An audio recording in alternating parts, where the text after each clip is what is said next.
All right. New Black Wall Street Book Club. Evan Jefferson, brother, much love. Educating, elevating, because in knowledge is the power and we'll never give it up.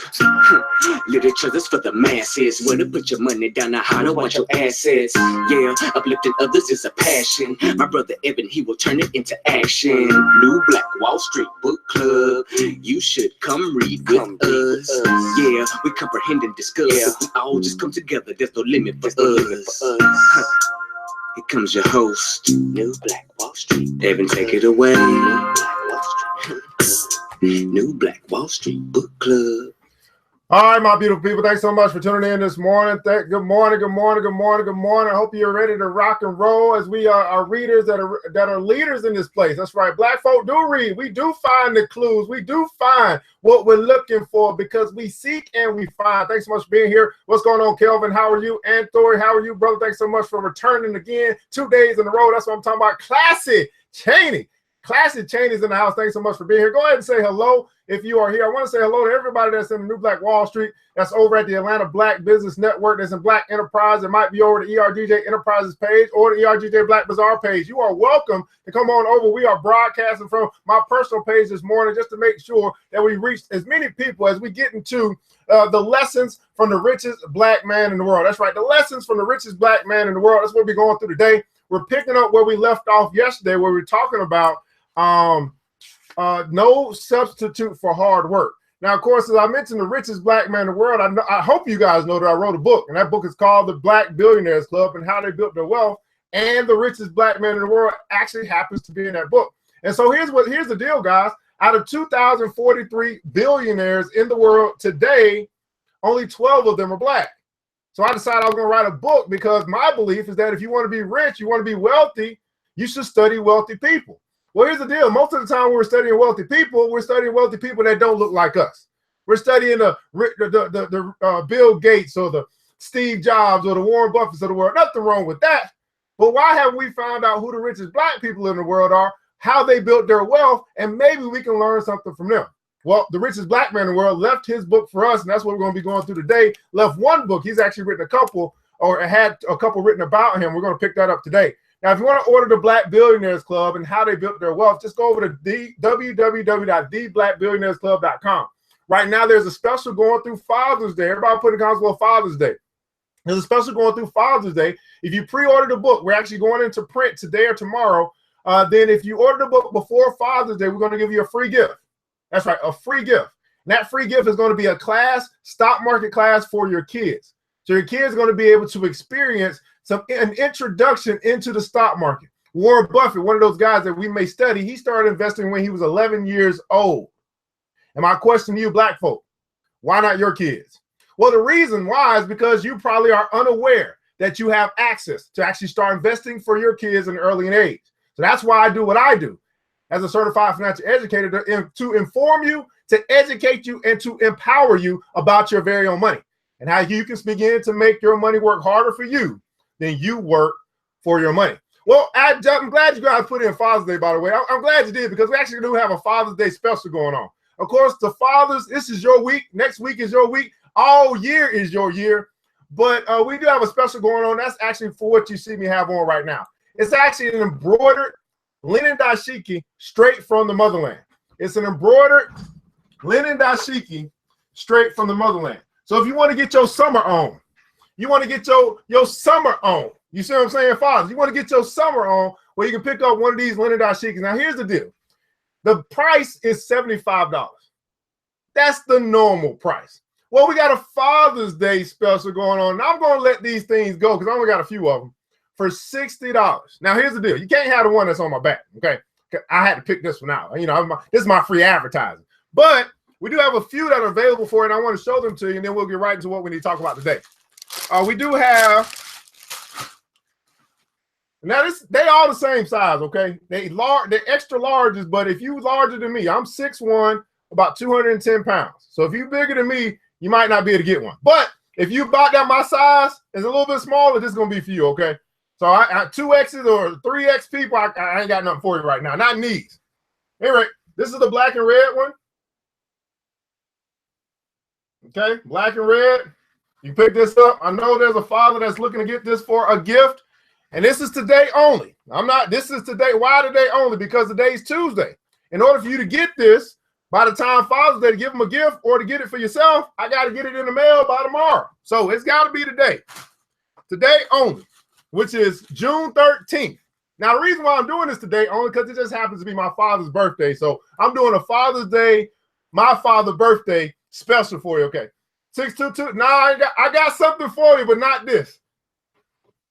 This one here is very similar to the one I got on. This is the brown with the brown, brown and brown, tan linen. I got something for you, $250, but not this. See, they don't make this stuff. You know, in Africa, they ain't all that big. You know what I'm saying? So they don't make them. You know, for the. I think you're a 3X probably. 6'2", 250. You probably a 2X or a 3X. This one here is in the white and gold. White and gold. Let's see if we can get some light on this.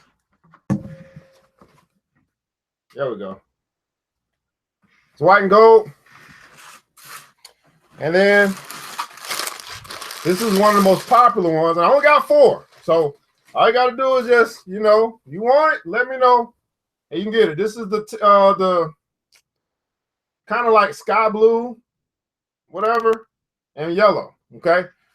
Linen. Handmade, okay? 2X at least. I got you, Robert. I got something for you, Robert. I got something for you. Now, that's the handmade, embroidered handmade linen dashiki.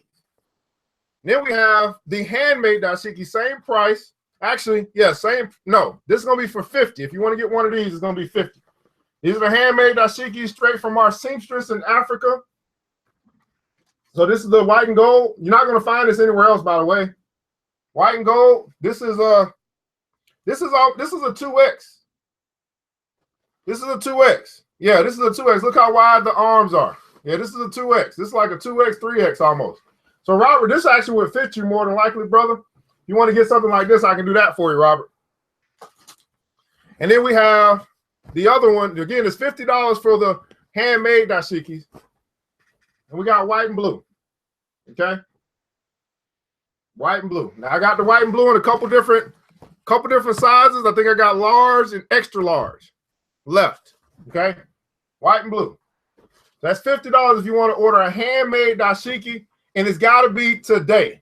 No delay, because I don't want nobody crying about why they didn't get it for Father's Day. I got to get it in the mail by tomorrow. So you got till midnight. Or you got till 8 o'clock in the morning. If you're saying you want one of these, I got the blues. I got 3 of them. 1, 2. I got 3 white and blues. I got this white and gold 2X.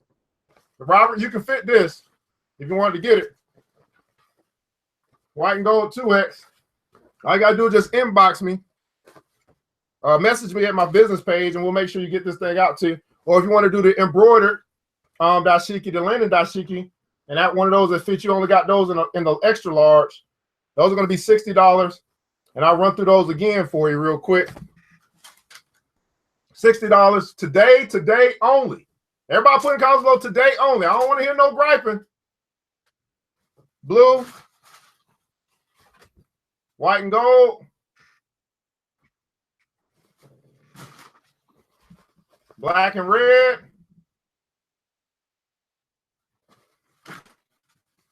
and tan and brown. $60 for those, $50 for the handmade dashikis. Order today. All right. All I gotta do is just go over to Facebook, my business page, ERGJ Black Bazaar. Leave me a message. You can find the linen ones there to shop, but it don't have a special. So you gotta just inbox me or message me there, and we'll place your order and make sure we get that taken care of for you. But nonetheless, let's get right into what we need to talk about today. We're going through Dangote's 10 commandments on money. Aliko Dangote is the richest black man in the world. And he had a book, he had a study of a man who's riding with him, or like an apprentice or something. He wrote a book about what he learned from Aliko while he was hanging out with him. So let's do a quick recap. commandment number 1 was go into business for something for which you have a purpose, like you have a passion for. Everybody put in the comments a little passion. You want to start in business for something you have a passion. Now, here's why it's so important. Because I see too many people who start, I mean, it's nothing wrong with getting into business, but when you don't have a passion for it, you typically don't go all in on it. You know what I'm saying? Like, for example, I had a lady she was a dancer. And for some reason, she decided she was going to go into business in insurance. And I was saying to myself, you're a dancer. You're a choreographer. You love to dance. Why would you go in business to be in insurance? She had no passion for it. And so lo and behold, she wasn't in that business very long, and it wasn't successful for her. But I can guarantee you this. If she decided she was going to teach some dance classes, or she's going to make some skits and be a choreographer or something like that, she would have been successful. Why? Because she has a passion for dance. So you need to figure out what you have a passion for. That doesn't mean that you can't make money doing other stuff, because many of you guys got a job right now you ain't got a passion for. You're doing what you got to do to pay your bills.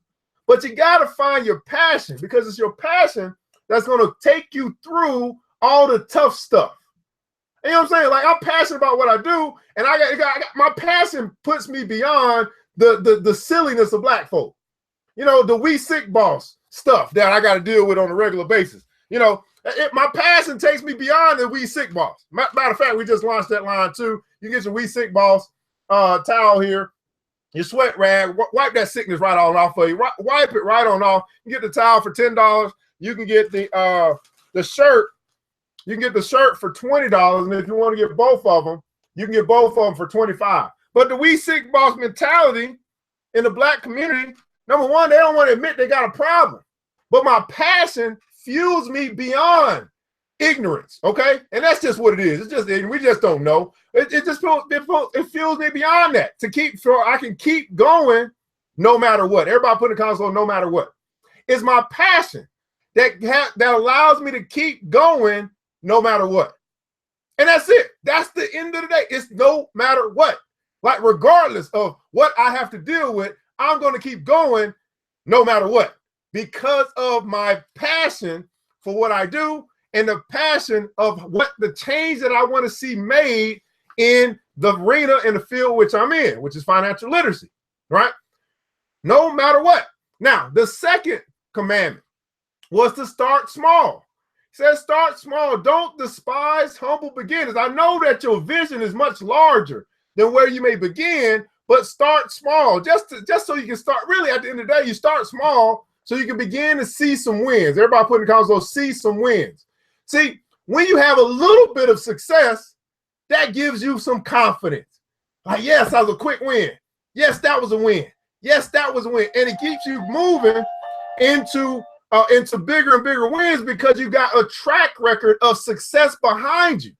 But when you start big and you fail, you invested so much into something so big, something that was much bigger than you, and you fail, you get deflated, and you might not try again.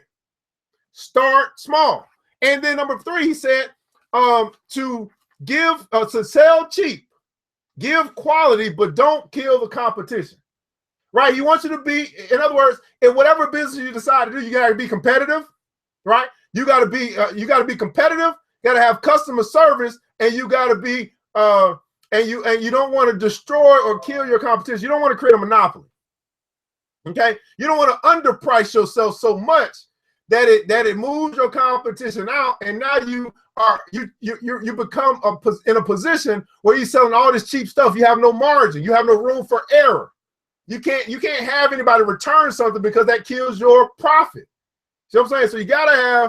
So you gotta have competition so that the prices of your stuff is competitive. And now we're into commandment number 4. And we talked about it we started with no substitute for hard work. No substitute for hard work. Everybody put in the comments for hard work. No substitute for hard work. And so what we picked up here yesterday was we were talking about how people who waste your time are your enemy. That's where we left off, and that's what we'll pick up today as we go through the 10 commandments from Dangote Lessons from the richest black man in the world. Commandment number 4, no substitute for hard work. He said, I want to also add that whoever wastes your time is your enemy, and that whoever does not respect your time does not respect you. Whoever wastes your time is your enemy, and whoever does not respect your time does not respect you. Last but not least, I said that you should always try to make the best use of your time, because any time lost can never be regained. To every good businessman, every second counts, and you should make sure that you don't waste it. However, it is not only when you are working that you are making the best use of your time. Creative thinking is also a part of work. So also are reading, listening, or watching things that will help you to grow either in business or in life. You waste your time when you engage yourself in frivolities or unproductive things. Do you understand? You waste your time when you engage in frivolities or unproductive things. Now, how many guys know some people that their whole day is filled with unproductivity? Their whole day, especially on a Saturday or a Sunday, is filled with frivolity, filled with fruitless, mindless activity. And they call it the escape from life. All day, they spend their day doing unproductive things. And then they wonder why they have an unproductive life. Because life is only a measurement of time. And when you waste your time, you waste your life.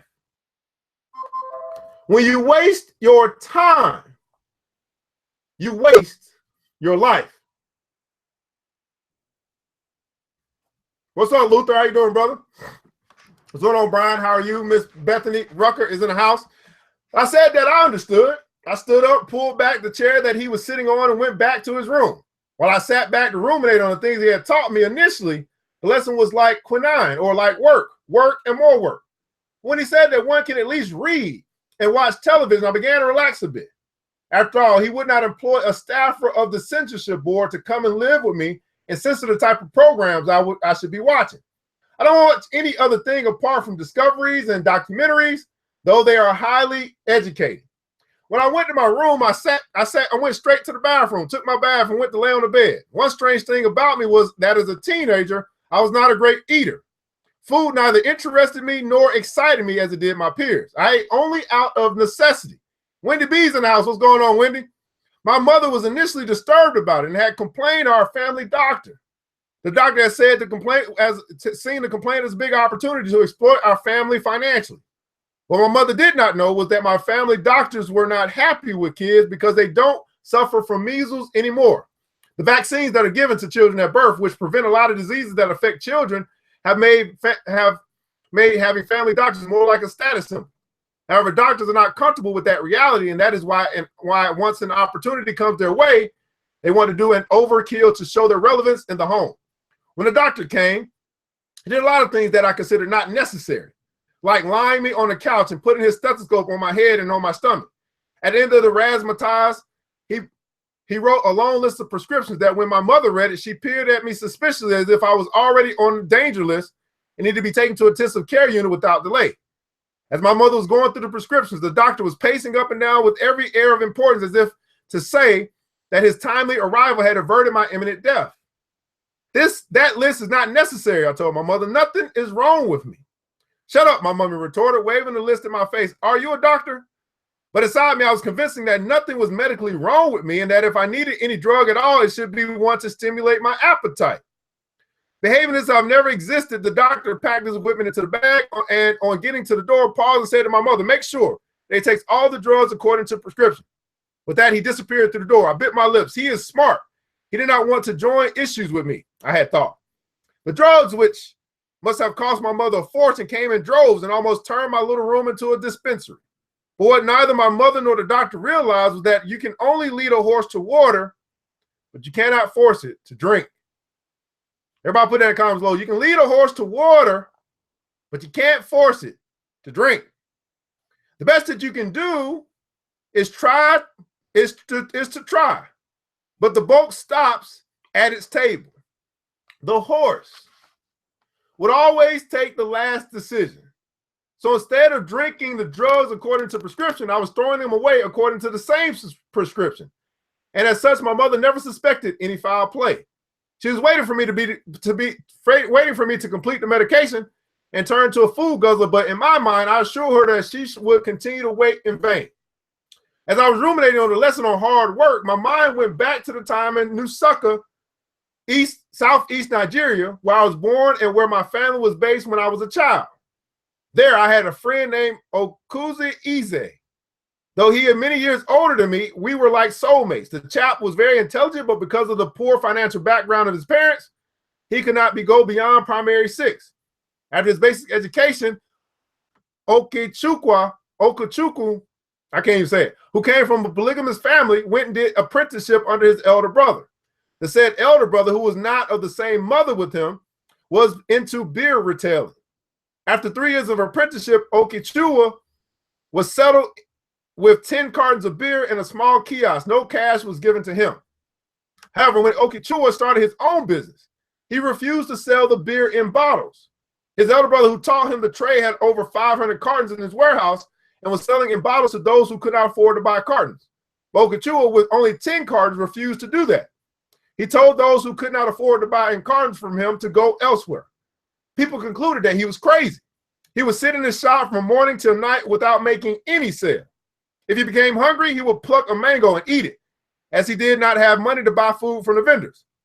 He went on like this.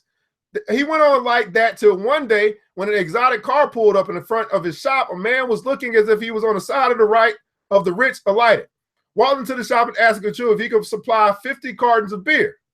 Okechukwu replied that he could, and that the man gave him the money for the beer and the address where he could bring it. Immediately, the man left. Okechukwu locked his shop and went to the 9th mile on the outskirts of Enugu and bought the beer. Before the man could arrive, the beer was already waiting on him.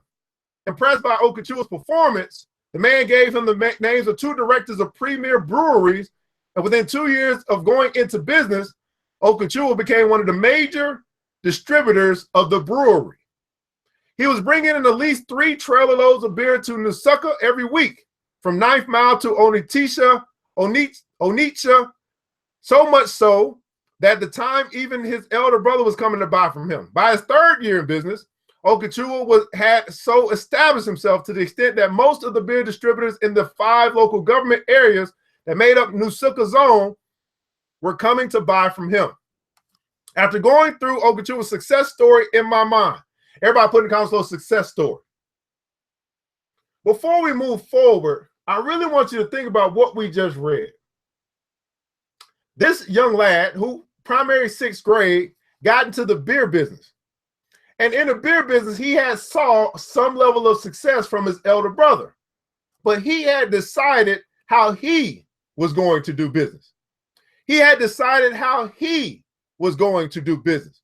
Now, this is very important because a lot of times people will tell you to replicate success. But what I want you to understand is there's a certain way that you need to do business. Why? Because you have a different personality. You have a different outlook on how you want your things to go. Yes, you should incorporate things from other people of success, but there's got to be a level of uniqueness to what you do because you are a brand. And so he decided that he wasn't going to sell single bottles of beer, and he was willing to wait. I mean, it looked like he was crazy. Every day you ain't making no money and you ain't gonna sell no bottles of beer. What's wrong with you? But he waited it out until he got an opportunity. When he saw the opportunity, what did he do? He pounced on it. He saw the man coming in looking like he had some money. He ran out to the man, said, "What can I do for you? You need 50 cartons. I only got 10. No matter what, go ahead and pay me. We'll have that thing out to you today." He went and got those 50 cartons. He delivered it immediately. Everybody put in the comments below, immediately. He didn't wait. He went and did it immediately. By the time the man got back to the store, the 50 cartons was at the door. And the man was, whoa, this is a different level of service. I mean, you got that thing to me pretty quick. I wasn't expecting it right now. I mean, I thought it was going to take a couple of days. And that led him to begin his journey towards success. Do you have a spirit of immediately when it comes to opportunity? And this is what's lacking in the Black community. You don't have a spirit of immediately when it comes to opportunity. An opportunity comes across your path. You see it, and then you got to think about it. You see it, then you got to wait. You see it, then you got to talk to somebody. You see it, then you got to contemplate. Opportunity waits on no one. And until you understand that you must pounce, that you must act, that you must go after and attack opportunity when it comes, you're going to always find yourself wondering why everybody else is passing you by, and it's only because you chose not to get on the train. Opportunity. This man saw it and he attacked. No ifs, ands, or buts about it. He attacked opportunity. After going through the success story in my mind, I compared it with what my teacher had been teaching me, and I saw a lot of similarities. I saw focus. I saw determination. I saw hard work. Okechukwu had every reason to be discouraged and even frustrated when he was given only 10 cartons of beer as settlement after serving his brother for 3 years. But he did not allow. Everybody put in the comments below, I won't allow. He did not allow that to deter him. He did not allow. You got to ask yourself, what are some things that are going on in your life right now that you are allowing, that you must take a stand for right now and say, I will not allow this anymore? You see, I made a decision that I was not going to allow other people to waste my time. I made a decision that every opportunity that came across my path, I would not allow it to pass by without me investigating it. I just chose for my life that I was not going to allow another good idea to just go on by me without me threshing it out, without me trying to make it become a reality, without me seeing it if that idea is for me. What is it, Black folk, Black man, Black woman, right now, that's in your life that you must say today, today is where the buck stops, and I will not allow this anymore. I don't know what it is for you, but I know it's something that you've allowed into your life that's holding you back from your greatness. There's something that you have allowed into your life that's holding you back from your greatness. And 9 times out of 10, it's another person. It's another attitude. It's another personality. It's somebody else's expectations. It's another's definition. 9 times out of 10, you are allowing someone in your life to keep you and hold you back from your greatness. I will not allow. But he did not allow that to deter him. He started small, and as has been proven, where one is coming from does not matter, but where one is headed is what really matters. Again, when people were coming to buy in bits from him, he refused, because though he started small, he did not want to play small. Ooh! Though he started small, he did not want to play small. His ambition was to play in the big league. And as such, he refused to have anything to do with those who wanted to keep him down. That goes a long way to show that taking a stand, everybody putting the guns on, take a stand. Taking a stand is very important, not only in life, but also in business. See, some people get upset with ERGJ because I take a stand. For example, you're not going to come on my timeline doing all this cussing and stuff. I just took a stand. You're not going to send me game requests. I just took a stand. You're not going to be in my inbox sending me chain letters all day. I took a stand.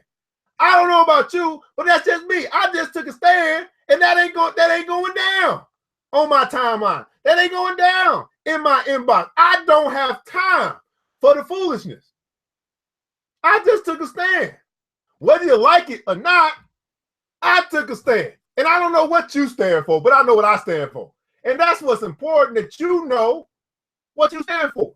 Because if you don't stand for something, you'll fall for anything. If you don't stand for something, you'll fall for anything. And that is where we find ourselves in our community. We don't have a code. We don't take a stand, and we continue to fall for anything. This has some spiritual dimensions. When you take a stand, your subconscious mind would know what you want and would help you to actualize it. But in a situation whereby you are neither hot nor cold, your subconscious mind will be confused and in a dilemma until you take a definite stand. Do you see that the world, the universe, your subconscious mind, the spirit, God, whatever, it's just waiting on you to take a stand. And once you are clear on where you want to go, you're not confused. You're not double-minded. You're not cloudy in where it is that you want to go. The whole world can help you. But the only prerequisite on helping you to get where it is that you may want to go is simple. You have to know where you want to go. You must know where you want to go. Everybody put that in the comments below. I must know where I want to go. That's the only prerequisite of the world moving everything out of the way to help you get to your destination. But you can't get there if you don't know the destination all day. I mean, let me listen. I really want you to get this. Think about this. You may spend your whole entire day hustling and bustling, going to school, going to work, watching TV, taking care of the kids, whatever.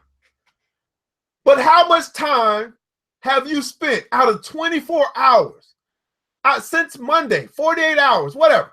How much time have you spent figuring out where you want to go? I mean, you know what I'm saying? Like, some people are like, I don't know my purpose. I don't know where I want to go. I don't know. I just don't know. Well, how much time have you spent trying to figure it out? You can't be a person that says, you know what, this weekend, I don't want to do nothing.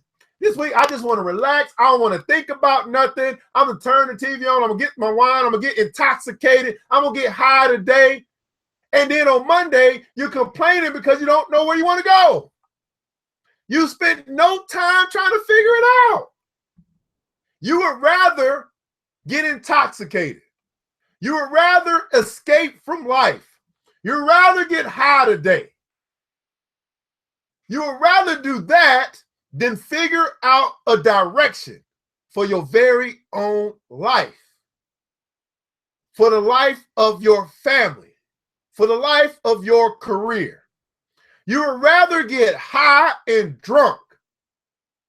You would rather party and watch television. You'd rather do everything else, but take some time to figure out a direction for the rest of your life. There's a reason why I say this tagline all the time. We sick, boss.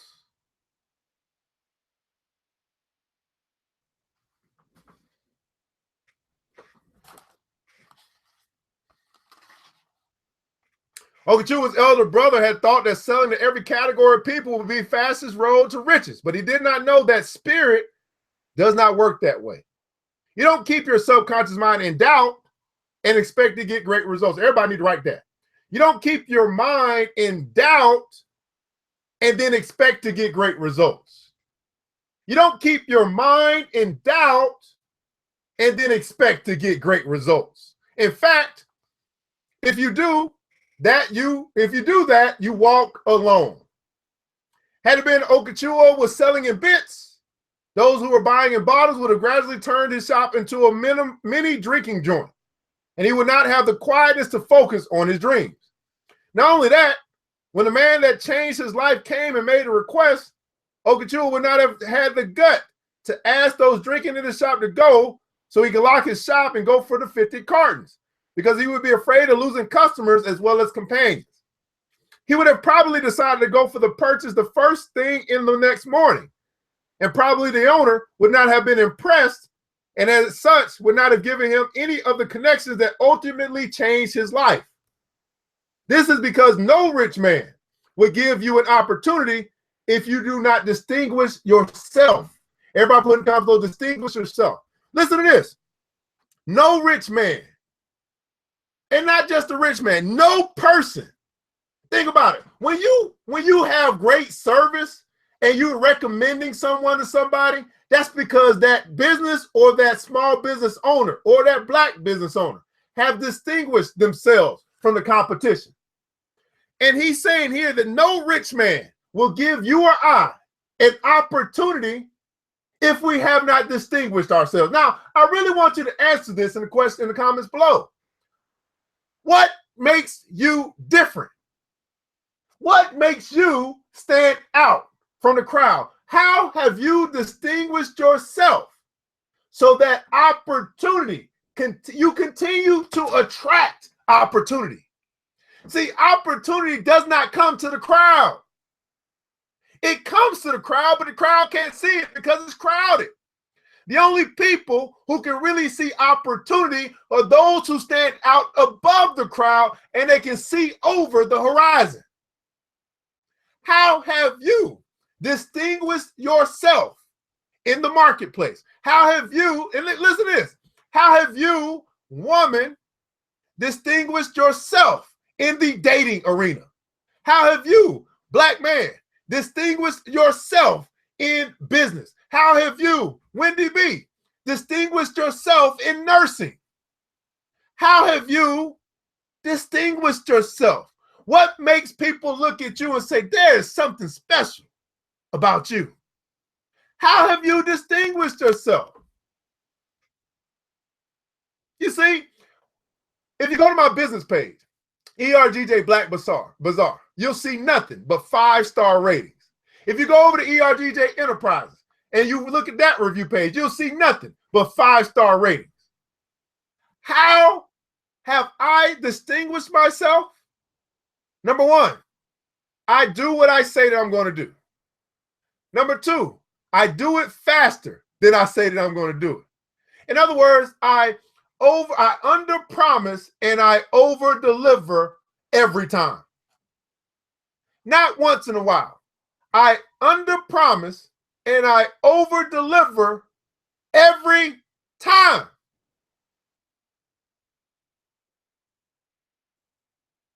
That's why you'll see nothing but 5-star after 5-star after 5-star. Now, that doesn't mean I have no issues that I had to resolve, but I even resolved those immediately. Do you see why? Opportunity continues to come across my path, and I want the same thing for you. But you must distinguish yourself.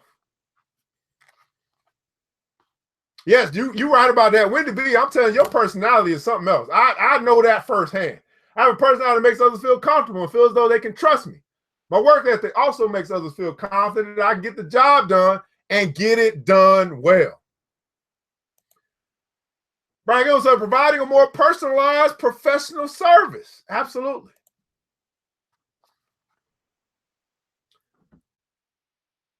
So you must see enthusiasm or zeal. You must differentiate yourself from the crowd before he would take interest in you and help you.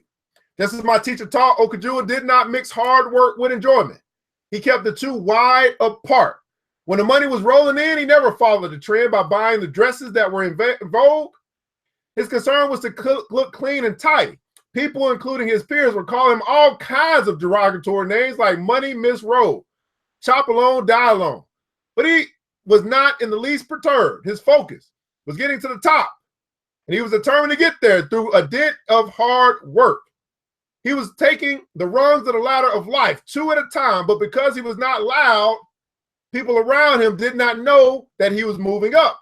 Everything around him was modest and simple.